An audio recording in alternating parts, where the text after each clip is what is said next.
You know what I can't stand about most carnivore tortillas? They either taste like eggs or they're super gritty and have a really weird texture, but not anymore.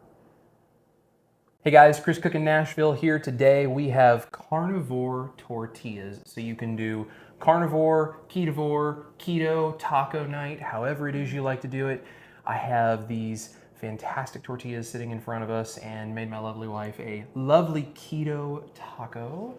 And this is a recipe that is kind of based a little bit off of the first carnivore tortilla recipe I did a long time ago. But there were some things with that one that I wasn't quite happy with. And I think this has finally addressed all of those issues. This is by far, in my opinion, the best carnivore tortilla that I've ever tried. We're gonna see what Miss Ash thinks of it and see if she likes these new 2.0 carnivore tortillas, Chris Cookin' Nashville style. I'm excited. I'm pumped. I have to say, for starters, like, look at those. I mean, like the texture, the look, the feel, even the smell. It doesn't smell like egg or I don't know, anything it shouldn't. It's a tough job eating a taco, but someone has to do it. Automatically, the way it holds, like flexible but sturdy. Yep. That's very impressive. Oh, Mr. Delisle. She loves Mexican food, so if I can nail it, it's always gonna make her happy. My heart. Hold on, just one more time. Couple things. One, amazing texture. Nailed the texture for sure, hands down. The flavor is so good. Like tortillas, you know, it's kind of funny because like if you really think about it, they don't really have like a distinct flavor. You though, I feel like really nail it. I mean, this actually tastes like a real tortilla. The way that you have it seasoned, flavored, the texture of it, the look of it, the way it holds. I'm super, super impressed with these. Way, way, way better than your last version of these. I thought your last version of these was really good. This is by far though like a massive improvement on that recipe. Flavor and texture wise. I remember your other ones being also like a little bit thicker, but even like how you were perfectly able to get them even like uniform and like how thin they are, but yet they hold. Honey, that's impressive. My gosh, this is an amazing taco. I mean, seriously, it's really, really good. You did a great job. Well, she's gonna eat her taco. While she's eating her taco, why don't I show you guys how we make these? And before anyone asks, because I know it's probably gonna be a question, I do believe you can make these in large batches. There's a drying step that goes on. You can probably just not do that.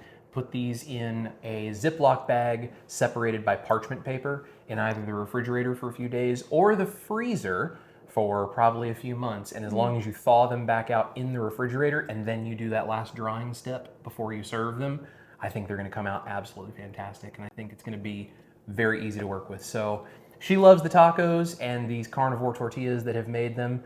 Let me show you guys how we do it this time around for 2.0.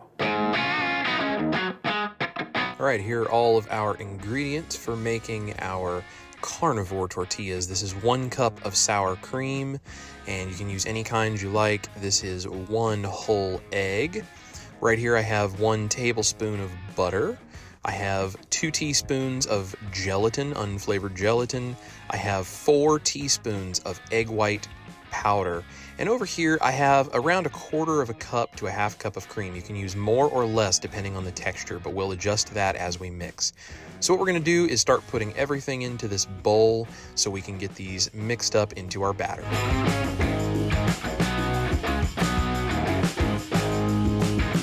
So we're gonna add in our 1 cup of sour cream.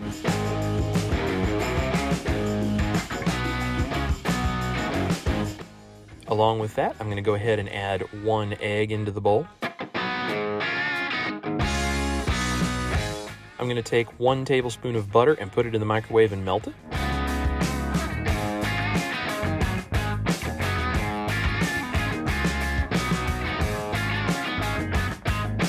Now we'll go ahead and pour in our melted butter. Now we're going to sprinkle over our 2 teaspoons of gelatin. This is beef gelatin, but any unflavored gelatin powder will work. We're going to mix this all together before we add the egg white powder. So I'm going to break up the egg, mix this on low to start getting it to combine, and then I'm going to turn the beater up on high to get this really well incorporated.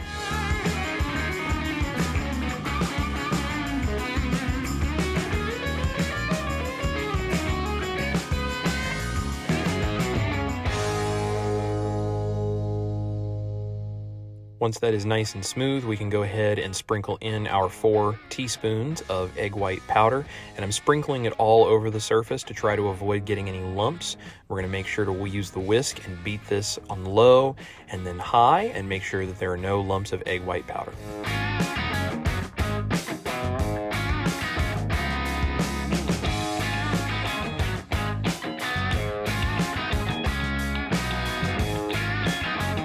Scrape down the sides, make sure that you haven't missed any of that egg white powder, and then we can beat it one more time, make sure it's really smooth, and we can move on.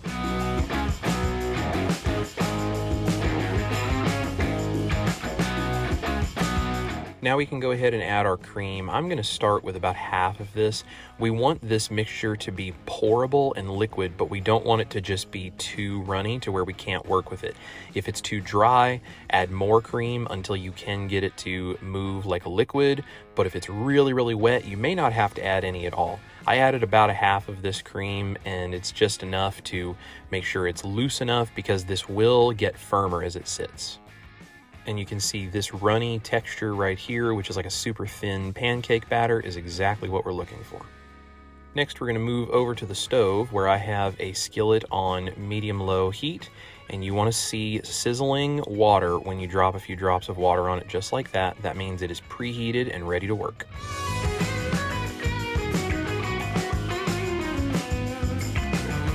Now I have a little bit of lard on a paper towel. We do not want too much of this because this is a non-stick skillet, but I'm just going to rub this lard around the skillet so that it has a small microscopic layer, and I'm going to wipe all of the excess oil back out of the pan using this paper towel so it's nice and clean. I'm also going to need a ladle with a round bottom because this is how we're going to spread it, as well as a flexible tip spatula to remove the tortillas from the skillet. Now, depending on the size of the skillet and the size of tortillas you want to make is how much you're going to use. But for me and this ladle, about 2/3 of this ladle is perfect. I'm going to pour it right in the center and immediately start from the center and spread it out. And you want to get that done quickly and then get the ladle away from the skillet because this is going to start to cook. I'm also going to turn my heat down on low at this point to make sure it doesn't get too hot.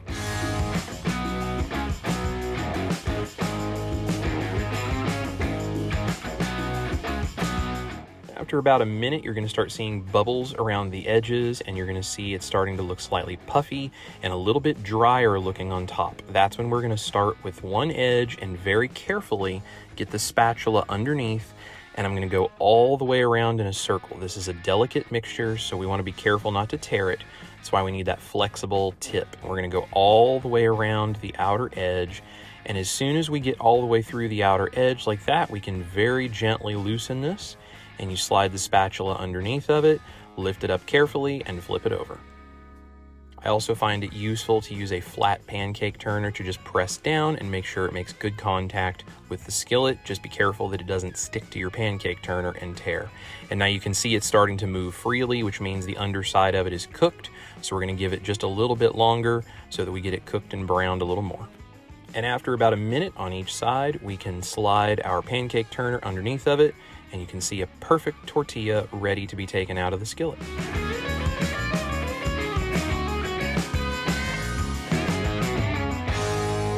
After setting the tortilla off to the side, we're immediately going to grab our bowl, stir the mixture, get about 2/3 of that ladle full, go right back into the center, and again, spread this very quickly and then get out of the way.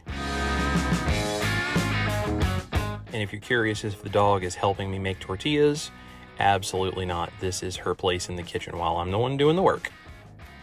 So after about a minute, minute and a half, you can see the edge is getting bubbly and it's starting to look a little drier on top. We're going to get a spatula underneath of the edge, free the entire thing all the way around, and flip it to the other side.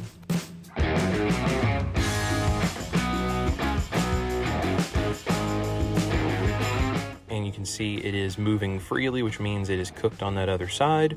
So we can go ahead and flip it over. And if it looks good, we can take it out of the pan. So these will cook roughly 1.5 to 2 minutes on each side if you have your heat set correctly. So we're just going to keep doing this each time until all of the batter is used up. This made 8 tortillas that are about 4 to 5 inches taco size for me, but you can make them as large or as small as you want. They just get a little harder to flip the bigger they get.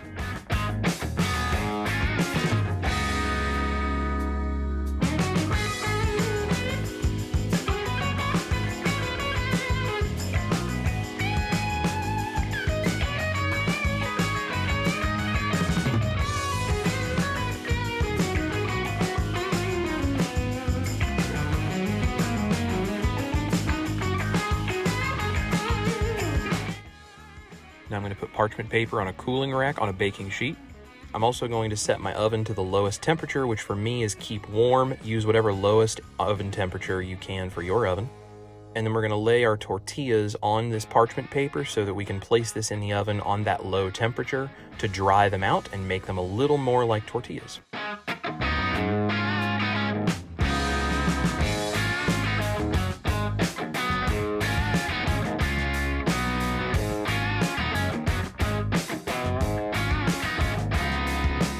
Now just place these in the oven, and we're going to start checking on them every 10 to 15 minutes until they are the perfect texture.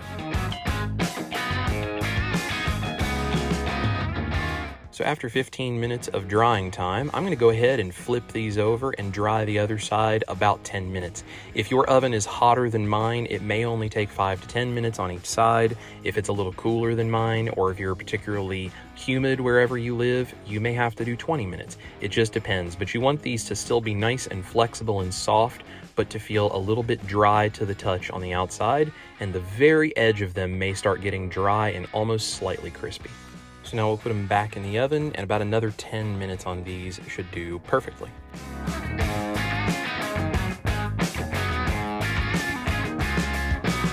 After 10 more minutes, I'm going to go ahead and pull these out. I'm going to let them cool in the open air to finish drying the last little bit, and we're going to be ready to plate up some tacos with these amazing carnivore tortillas.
All right, guys, that's how we make the carnivore tortillas. Similar concept, but very different execution and very different outcome from when I did these the first time. There's a lot more experimentation to do with these. I don't know if we can turn them into tortilla chips or crispy shells or any of those things, but I'm gonna try because I'm still working to solve all of those things as well. So we're gonna see what we can do given a little bit of time. Being the resident Mexican food expert I am from the great state of California, I think that this is by far the best keto carnivore tortilla I've ever tasted. She takes her Mexican food very seriously. We don't mess around with that, okay? I've had some of the store-bought like keto tortillas, egg wraps, and like, you know, different things like that. It does not taste like a tortilla.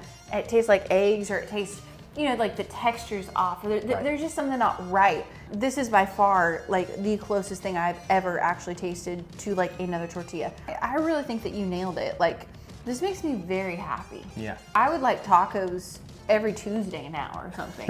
Like, we do them every Tuesday, except we do a Tuesday night live stream on Chris Cooking Nashville now, and everyone would get real tired of seeing us make tacos every single week. I think we could do a weekly taco night now. And Taco have Wednesdays. No yeah. Taco Wednesdays is now go. a thing in our house. There we yeah. go. Guys, that's the carnivore tortillas. I hope you use these. I hope you try them out. I'm going to continue experimenting and seeing just what else we can do with this technique and where we can take it. But I think they're awfully good. I think it's got a lot of potential. Go try out the recipe. Let me know in the comments below what you think. And also, big shout out to Keto Chow for being so kind. They are a wonderful company. They let me do some affiliate work with them, and they've just sent me some stuff to have, like the electrolytes, and they sent me a nice tumbler to go with it. It's got my name on it, and they're just really, really wonderful people. And they put out such a great product. They're salty electrolyte packs, literally drinking 2, even sometimes 3 of them a day if I'm really working to do a bunch of extra stuff in the day and I'm like sweating and I'm, you know, in need of electrolytes. They're absolutely fantastic. She loves them, I love them. We just really appreciate Keto Chow, and they're not sponsoring this video or anything. I just felt like I just needed to say that we really appreciate them because of everything they do. So Lynette and Chris and Miriam and everybody else there, we really love you guys. My link's down below along with all my other links. If you'd like to support the channel, go check that out. My website is down there. The recipe card for this will be there on the website for you guys. Thank you for watching. Thank you for being here. We love every single one of you. This is Chris Cooking Nashville, my beautiful wife, Miss Ash Taylor. Make sure you eat your meat, especially in the form of a taco. Love your life, and we're gonna see you right here in the kitchen for the next recipe. Or if you're gritty and have a weird...